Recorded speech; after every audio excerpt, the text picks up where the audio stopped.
अच्छा मुझे ये बताएं, आप जितनी प्यारी माशाल्लाह, कभी मोहल्ले च बच्चों को 10-10 रुपए दे के क्या मैनू कटरीना कैफ कहो? लग भी रहे मुझे इसकी जरूरत नहीं पड़ी।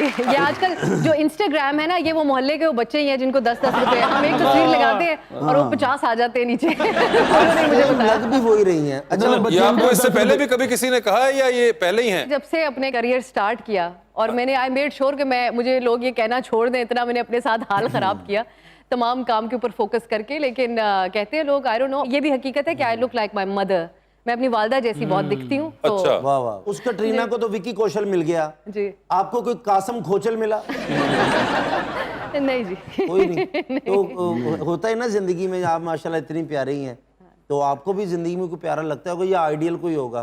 तुसी ना सीधे पदरे हो वैसे गल कर जी बैठा है यार।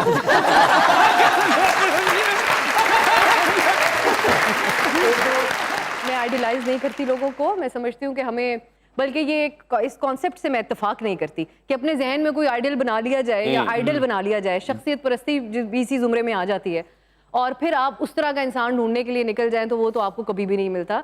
बल्कि अब at this point in my life, इस उम्र में, इस टाइम पे मैं ये रियलाइज़ किया है कि हमें बहुत से मुख्तलिफ तबीयत के लोगों को भी अपनी ज़िंदगी के अंदर दोस्ती के हवाले से भी, अपनी फैमिली में भी, कज़न्स वगैरह में भी जो चांस देना चाहिए, जिनकी हमसे मुख्तलिफ नौइयत की तबीयत होती है, उससे इंसान खुद भी सीखता है और थोड़ी सी एक बर्दाश्त भी पैदा होती है हमारे अंदर उससे। हमारी ट्रेनिंग जवाब देने की सियासतदानों से होती है तो मैं घुमाती ही रहूंगी।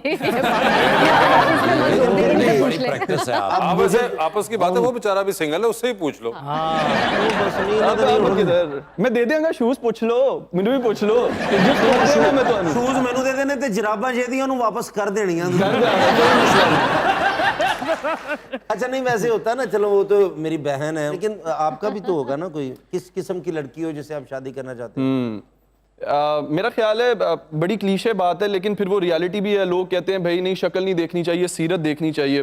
मेरा ख्याल खुश शक्ल, खुश अकल, खुश इखलाक, ये सारी चीजें होनी चाहिए। बैलेंस में हो जाए तो ठीक है। तो I think it's a combination of three. आप ये नहीं कह सकते कि ये क्वालिटीज में है तो भाई मैं इसके साथ सारी जिंदगी रह सकता हूँ, बिकॉज़ नहीं कराना चाहते। सही कह रहे हैं। मुझे बताइए, क्या आपको लगता है कहीं पे कि हमारे यहाँ पे जर्नलिज्म कुछ अजीब सा हो चुका हुआ है इन टर्म्स ऑफ के साइड्स पिक करना शुरू कर दी हैं लोगों ने? मैं हूँ नहीं खुद सहाफ़ी, मगर मुझे इतना तो बेसिक पता था कि हमेशा न्यूट्रल एज ए जर्नलिस्ट आपको रहना है।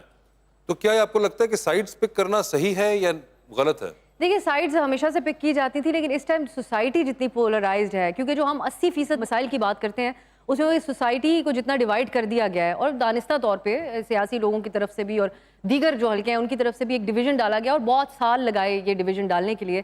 तो उसका असर आपको मीडिया में भी नजर आता है। वो डिवीजन तो आ गई, लेकिन मैं ये समझती हूँ कि अब मीडिया को क्वेश्चन भी, अब जैसे सोशल मीडिया के ऊपर आपका सवाल उनको पसंद नहीं आ रहा, लेकिन वो आपकी शक्ल के ऊपर तबसरा करेंगे आके, या आपके लिबास पर। अब आप खातून हैं तो वो इस किस्म के अल्फाज बोल देते हैं कि उसका कोई ताल्लुक आपके उस कंटेंट से है नहीं जो सवाल आपने रेज किया था या जो सवाल आप उठा रहे हैं। मैं ये समझती हूँ कि अब एक ऐसा दौर आ गया है कि जरा सी कोई आर्टिस्ट भी कंट्रोवर्शियल बात जरा सी कर देता है तो कैंसिल कल्चर हो जाता है। हमारा तो काम ही ओपिनियंस देना है और वो ओपिनियंस मीडिया का काम है जो बुनियादी एथिकल जर्नलिज्म में वो बात करें जो दूसरों को पसंद ना आए जिससे आप सवाल करें। और मैं ये समझती हूँ कि दूसरा, जो जर्नलिस्ट को टफ टाइम दिया जाता है कि हम सवाल करते हैं, उसका जवाब अगर उनके पास नहीं होता वो कहते हैं आप लिफाफा लेके बैठी हुई। आपको वैसे लिफाफों वाला अक्सर सुनने को मिला होगा ये। मुझे लाइव प्रोग्राम में कई दफा कह देते हैं और अब मैं हंसती हूँ इस बात के ऊपर। मैं उनको कहती हूँ कि मुझे समझ आ गई, इसका जवाब आपके पास नहीं है तो मैं आगे चली जाती हूँ, टाइम ही जाया नहीं करते। लेकिन अब साहब कभी तो ऑफर हुई होगी ना कि ये हमारे हक में बात कर दो तो ये लिफाफा आ रहा है आपको कागज में पैक? कभी हुई ऐसे? नहीं, मुझे कभी। अच्छा, मुझे भी कभी, मैं ख्वाहिश ही रहेगी वो लिफाफा को बंदा पैसे खाली भेज दे आपको, मुझे पता चलेगा किस रंग का होता है। जिस तरह का तुसी काम करता हूं सिर्फ शापर आ सकता है।